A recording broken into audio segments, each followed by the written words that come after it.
From the University of Nebraska at Omaha, this is NCITE Insights. I'm your host, Erin Grace. Join us as we discuss today's most pressing issues in terrorism and targeted violence with experts from the field.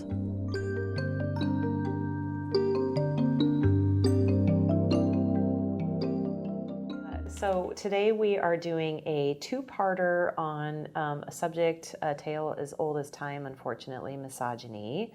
And I am very excited to have you, Brenna Helm, here to join me on NCITE Insights. Thank you. For our audience, Brenna is an early career researcher, and we are so happy that we recruited her to Omaha, where you are a research associate, and ABD at Michigan State, working on a dissertation on the role or agency of women in right-wing extremist groups and the internet and all that. We're going to get into that too, so I'm really excited to have you here.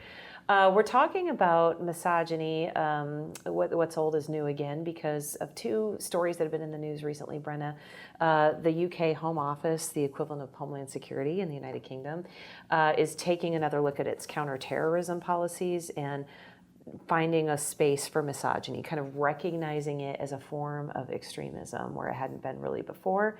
And then, of course, Andrew Tate, British American, who is, he always seems like he's under house arrest or under new charges or something, but there are now 35 alleged victims of this major male influencer who is kind of waves the misogyny flag proudly. And so that's why we have you here to kind of talk about it. And, some of our audience will be well attuned to this subject, but some won't. So let's just start off with some facts. What is misogyny or definitions? Yeah, so misogyny is really this ideology or this kind of emotional orientation towards women that is prejudicial, it is disparaging, it's particularly against, or hates is even maybe a strong word, but I think accurate, symbols of women's empowerment and fulfillment in a lot of ways. So it's growing in terms of identifying anti-feminism as a big part of it. So increasingly we're seeing that as a really strong identifiable characteristic of misogyny and extreme misogyny in particular. And that falls in both for men who are engaging in extreme misogyny as well as women who fall within that. And so that's a big part of it, is just looking at these symbols of women and their kind of independence, and something that goes against a big goal being subjugation or subordination of women, but things that go against that is seen as this adversarial element. It's hated, it's looked down upon, it's fought against, essentially. It's like a threat to them. Before we get further, it's occurring to me, and I still can't help thinking this, as a 51-year-old woman in my entire lifetime, Title IX, all these steps forward for women, to the point where I never thought that my gender would be a reason that would hold me back or anything like that. What is happening that is making this trend line appear on the rise to the point that the UK is looking at it as a form of extremism? What is the zeitgeist around this? Is it having two female presidential candidates that's kind of spurring this backlash? What's the deal? Well, I think especially when you have movements coming out that are very much focused on women putting these experiences of discrimination or of gender-based violence out into the public and kind of coalescing as women about these issues, the feminist movement increasingly having these, I guess, sub-movements branching off that are feminist in nature, that are becoming more prominent and kind of put on these platforms, whether it's, these Twitter movements and the hashtags like Me Too. These are different things that I think reiterate and kind of shine a light on what misogynists would look at as this threat to their standing in society. When they feel as though they're in a precarious situation, whether that's their social status or maintaining kind of manhood. Precarious manhood is a really interesting idea that there's some scholars who have talked about, where they feel like their manhood is at threat. That can really trigger or instigate these kinds of responses in a more outward or blatant kind of form. It can escalate those. So I think that's a part of it, and perhaps the presidential candidates, that could be part of it too, but it's this kind of collective show of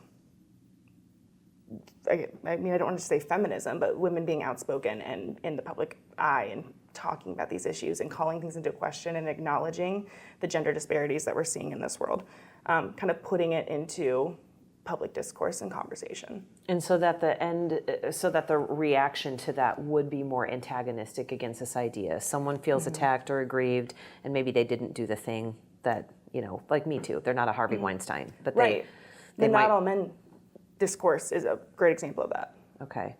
Well, tell me more about that. I don't know about that. So a big thing that we've noticed in conversations when we talk about violence against women, for example, oftentimes the pushback is, well, not all men, you're making a generalization. Right. The would you rather be in the woods with a bear or a man kind of thing. And Right. their response is people taking that personally, which I can understand that most men are good and they're kind and they would never imagine doing something like that.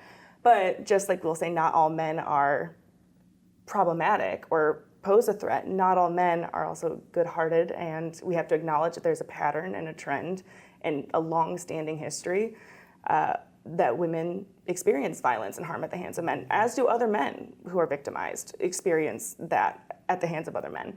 And so when the response is not all men, it can be very dismissive, it can be very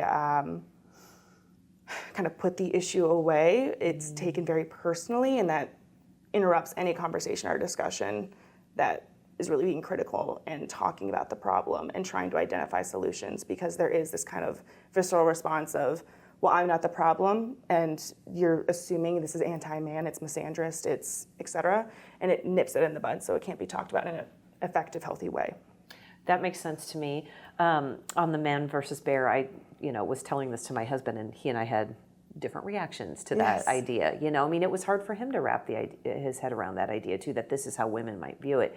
But let's talk about, so we talk about misogyny being this thing as old as time, because violence against women is certainly a broad category that would encompass intimate partner violence, maybe random attacks by a stranger, something like that. But what I want to talk to you about today is the subset of violence against women that is extremist in nature. Mm-hmm. And can you describe for me how different extremist groups that you have studied, how that attitude toward women plays a role in their overall ideology? Mm-hmm. So when it comes to groups like incels, and I'll say the Manosphere, but most of my work has been directly looking at incels. It's very direct. They are a male supremacy oriented ideology. That is what they're based on. And that's what the Manosphere is based on. It's this kind of network of men's groups that see women and femininity and all these different aspects as corrupting society and threatening their place in it. And so it's a reactionary kind of network. And incels are a part of that. And so it's a very clear connection of misogyny and what they are orienting and coming together around. Whereas far-right groups, it's a little bit different. It can be explicit in terms of anti-feminism is a big part of it. And again, that threat of what feminism poses, which is those traditional gender roles and very clear delineation of what women do in this movement and what men do in this movement.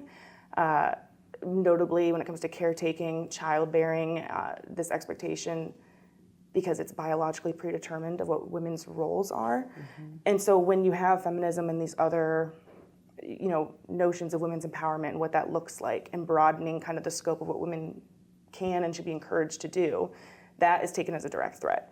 And so that, I would say with far right, it's less explicit compared to a male supremacy misogynist group, but it is still very prevalent in how the ideology is formed and how it's maintained. I'm glad that you talked about the manosphere, because that was a term I was pretty unfamiliar with until I heard Cynthia Miller-Idris talk about it on a seminar we had. She, of course, is a professor at American University and runs Peril, and she's writing a book about this subject. Can you tell me a little bit more about what the manosphere looks like? Is it a loose network? Is it just what is it? Yeah, it's a loose network, but you have a variety of groups. So you've got incels, you have pickup artists. Yeah.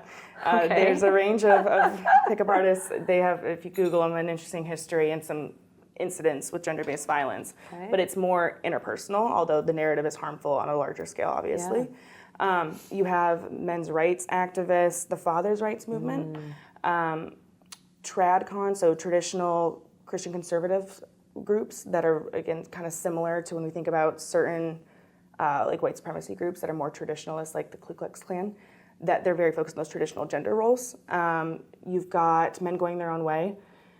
So they're male focused, they're overwhelmingly male groups.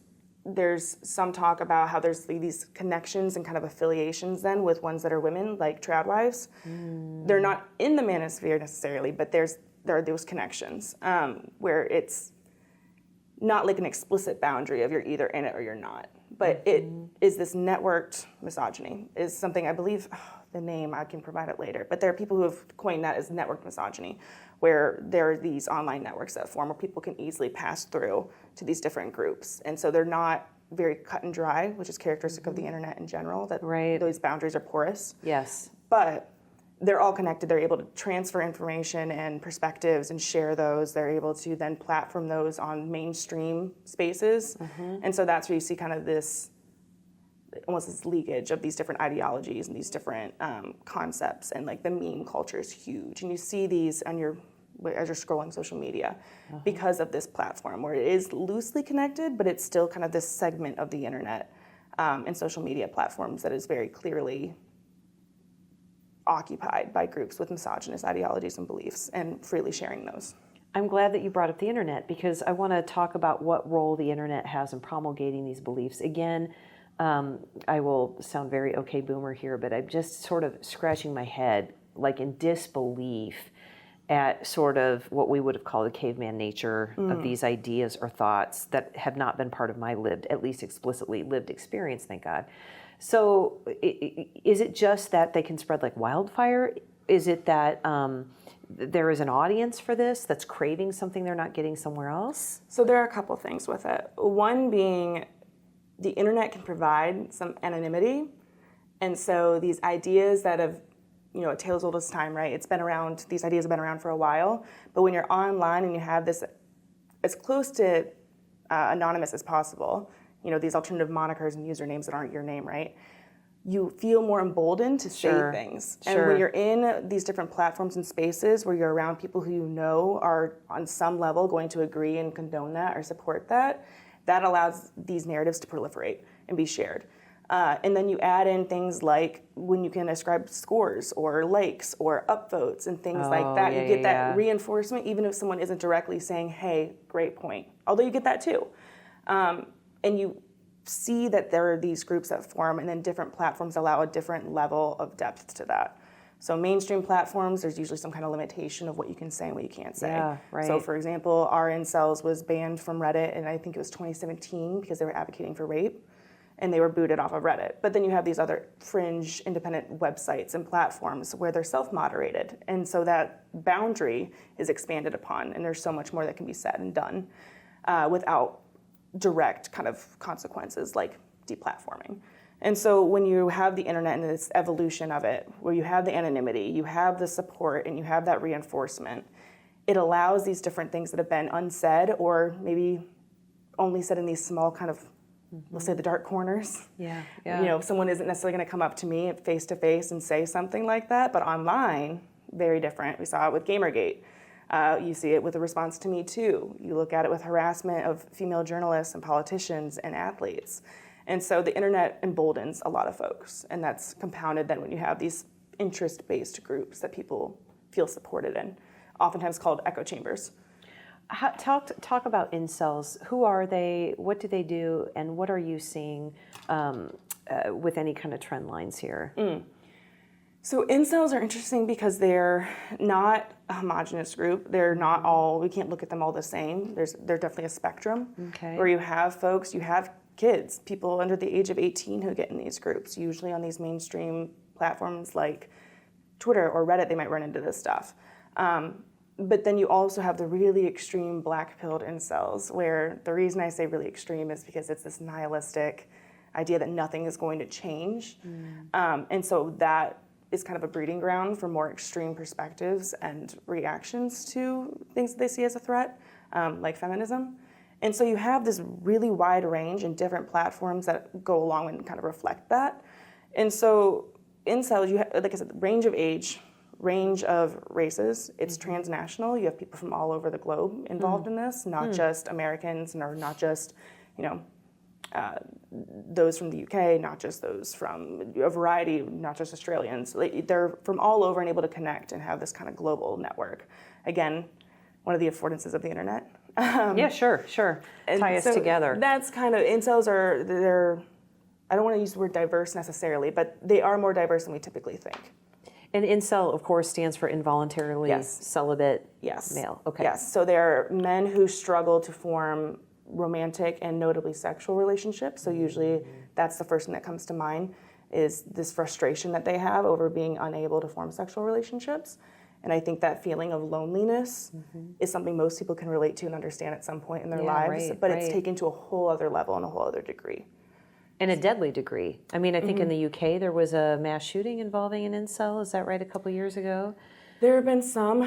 If it's the one I'm thinking of, that was an example of some mixed ideology. And so it was hard for people to pinpoint. And I last checked, it was difficult to identify if they were engaged with incel spaces specifically. I have to double check my own memory on that. Yeah. But there have been cases of incels who have gone on to commit acts of extremist violence. What trend line are you seeing? I mean, the manosphere certainly is something that's a little bit new or different. Not new this year, but evolved over time since the internet. Are you watching for in the space of misogyny when it comes to the intersection with violence?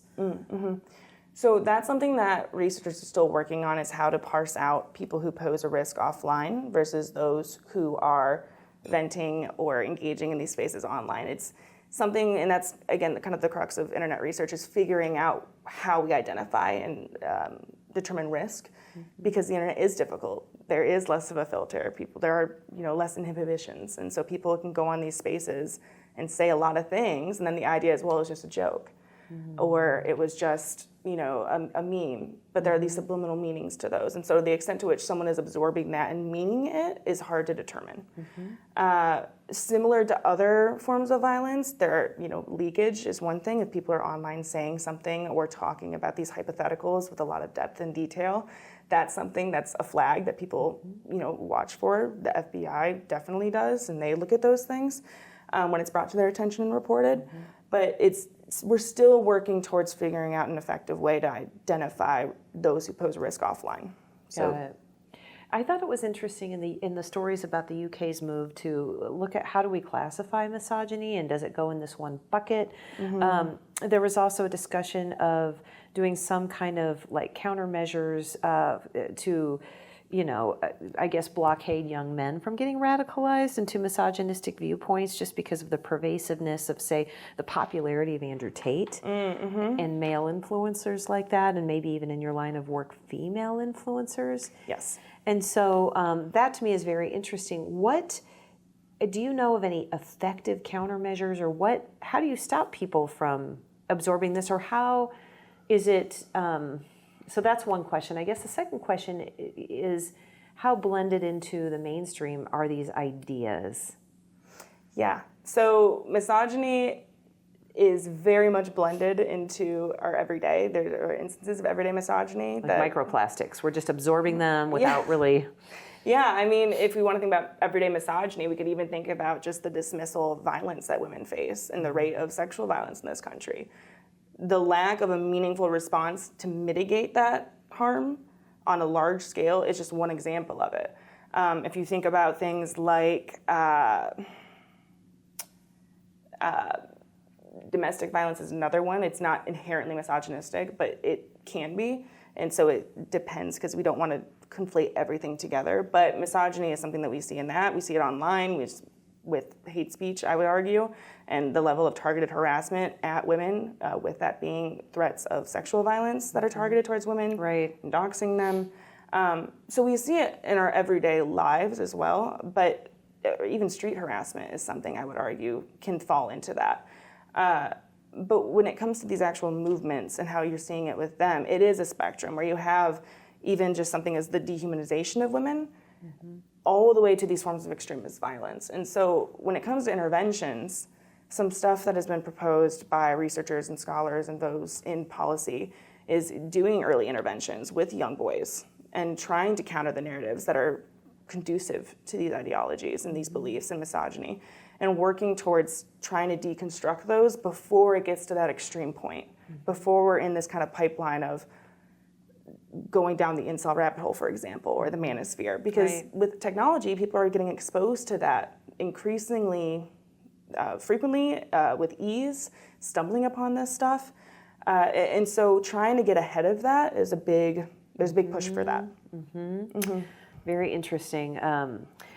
I mean, it's putting the genie back in the bottle. It brings up all the issues of the internet, all the poison that comes, and what we know about it, misinformation, right? You know, people are more inclined to spread misinformation. They're more inclined to believe it's true than they are about factual. So it does make the issue of countermeasures and interventions really, really difficult as I think about this. What has surprised you in your own research about the nature of misogyny?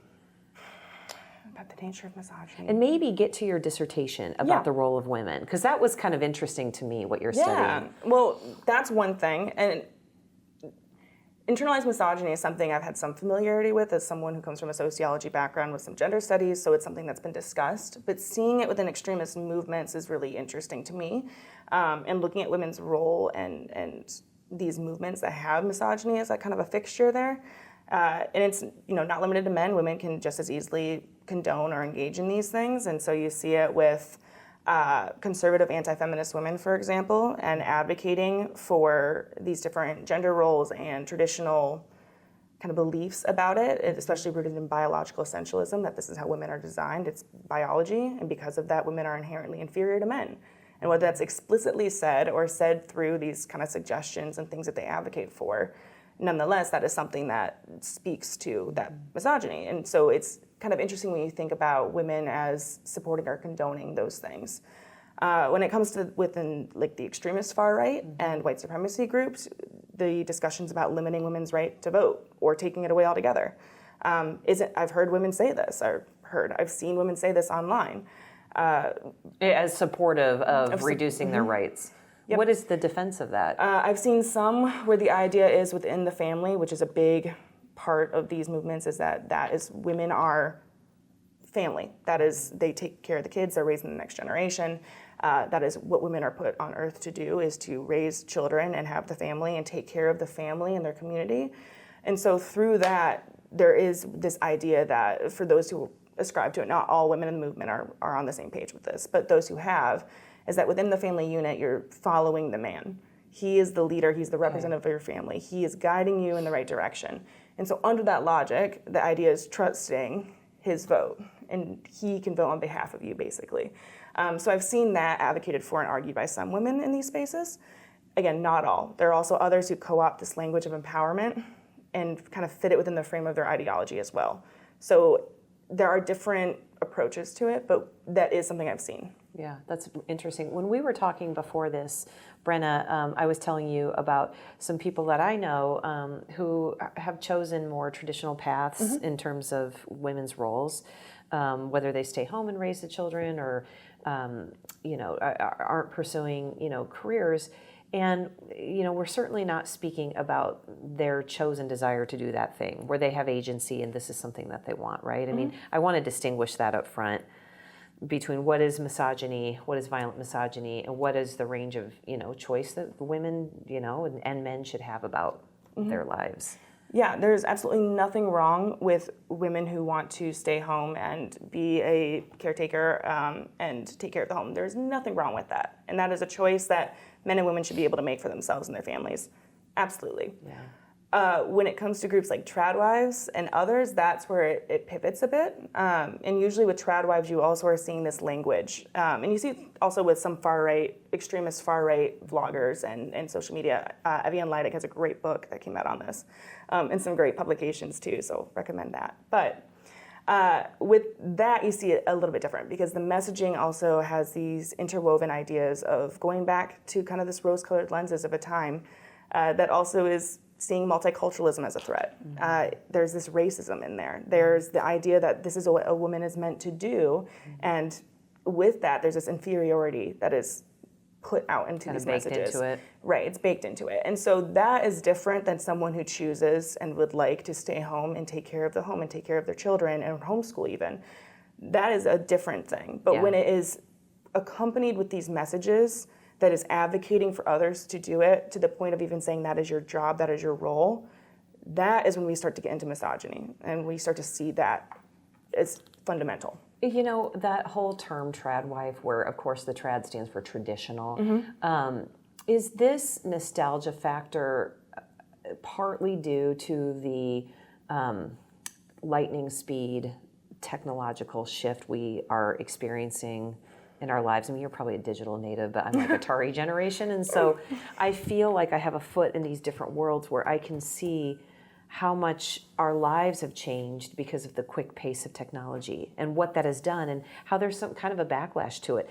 The one backlash is you're seeing it right now, is all these states are banning cell phones in schools, right? Like, that is just okay, this is a structural thing we're going to do in response to this thing that we feel is out of control. And so do you think some of this is some desire to, is there a broader thing going on here too accompanying this, or is it too hard to tell? Well, I mean, it's hard to tell and have a blanket statement for it, but I will say that with the internet and with technology, just as much as there are the consequences that those affordances provide for extremists, there are also benefits that have spoken to movements like the feminist movement and others, different social justice movements. You're able to exchange and share information, people are able to organize, and they're able to work together to promote these different things, like the progress of gender equality. Yeah. With that, it's also something that's being shared on the internet. It's hard to avoid. It's hard for people to stay away from, and it is something that is taken as a threat. And so for these different extremist groups, I think that is also part of it with technology. This technological evolution has also allowed these other perspectives and movements and groups to progress as well. And so I think there's that feeling, this kind of omnipresent feeling they can't escape from, of constantly seeing these things happen and feeling like the threat is growing. And so I would think that that's part of it too, and I'm theorizing and kind of going off broader knowledge, and so having a kind of takeaway statement is difficult with this because we're still figuring that out. Yeah, I know. But that's one thing that I would say is part of the problem. We have just a couple minutes. What are you watching for? What should we be watching for as it, as it pertains to the misogynistic movement, if you will? Well, I think just like extremist movements overall, they're getting more and more savvy and packaging things in different ways that allow them to keep pulling people in and radicalizing. And so that's one thing, is just trying to track and keep an eye on how these different groups are evolving and their strategies, how they're using different platforms. Whether it's going from Telegram or Discord or using Twitter in different ways, that stuff is always changing with technology. And with that, moderation policies and things online and what those look like and how those impact it. So that's one thing, and there are different policy recommendations that have been put out there for dealing with those issues.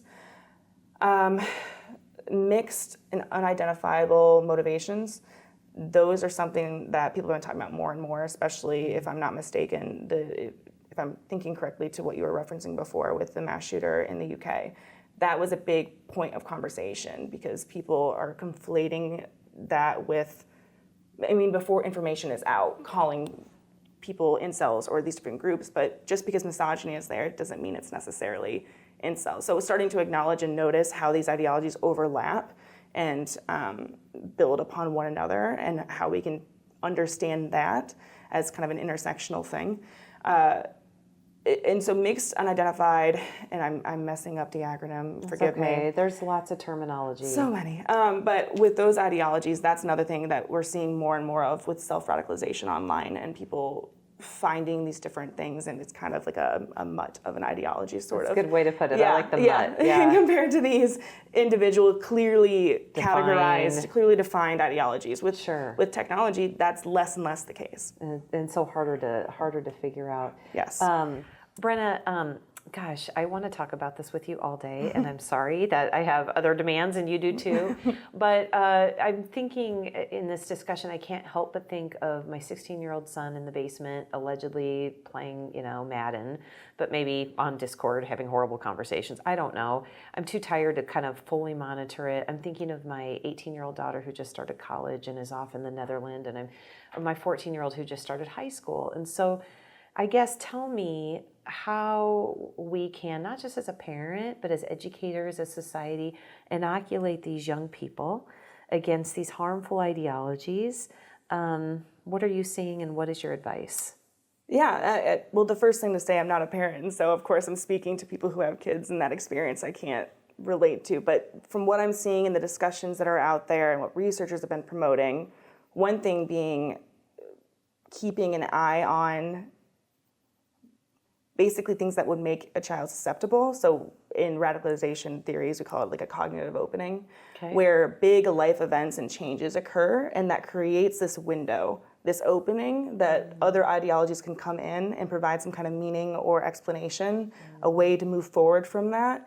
And it's rooted around this framed ideology that is extreme. And so observing that, for example, a lot of incels will talk about victimization experiences, or bullying, where instead of these interventions or these support networks that can help deal and cope with that, inceldom was there. And they are finding other people who have experienced the same things. And it's validating, it provides a sense of camaraderie, it gives them something that they feel like they're lacking in their offline lives, which is an understandable bond to form there. But it also facilitates and reiterates and reinforces this extreme ideology as a way of framing their experiences and moving forward. So keeping an eye on that and trying to be aware of different things that could provide that or promote, or I guess facilitate that susceptibility.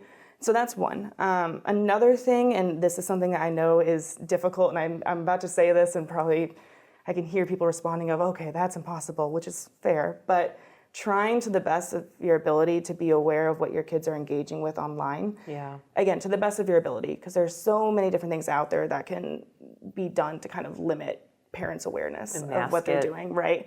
So, who they're following, what kind of content are they engaging with, what's, something that's coming up and being, they're exposed to on a semi-regular basis.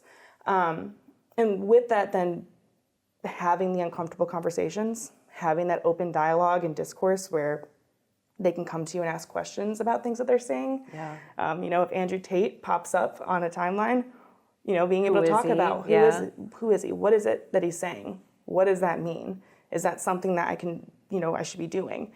And so I think that is one thing too, is just having that open dialogue and being able to discuss it. So what are they talking about in schools? What is being exposed to them by their peer and friend group? And trying to navigate that and calling misogyny what it is. You can't provide a name to something if you can't see it, if you can't engage with it, and you don't know what it looks like. So assigning the name to that and talking about it is a big one. Well, I mean, that's what we're trying to do here today, Brenna. It's obviously we're not going to solve the problem, but I just think there is a value in talking about it, which is why I'm so very grateful to you for coming on our show and taking some time away from your scholarly work to finish your dissertation on this, because you're sharing your knowledge with a broader audience, and it's really important. It's part of that inoculation, I hope. I'm so glad that we're having the conversation, and I'm honored that you thought of me and invited me on. So hopefully I was able to help. And it was a beneficial conversation. Yeah, thank you. Thank you.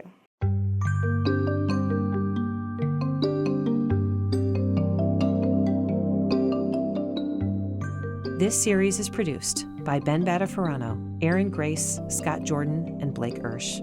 Thank you for joining us for another episode of NCITE Insights. The National Counterterrorism, Innovation, Technology, and Education Center, or NCITE, is an academic center of excellence for the Department of Homeland Security. Looking to find out more? Check out our website at ncite.unomaha.edu or email us at ncite@unomaha.edu.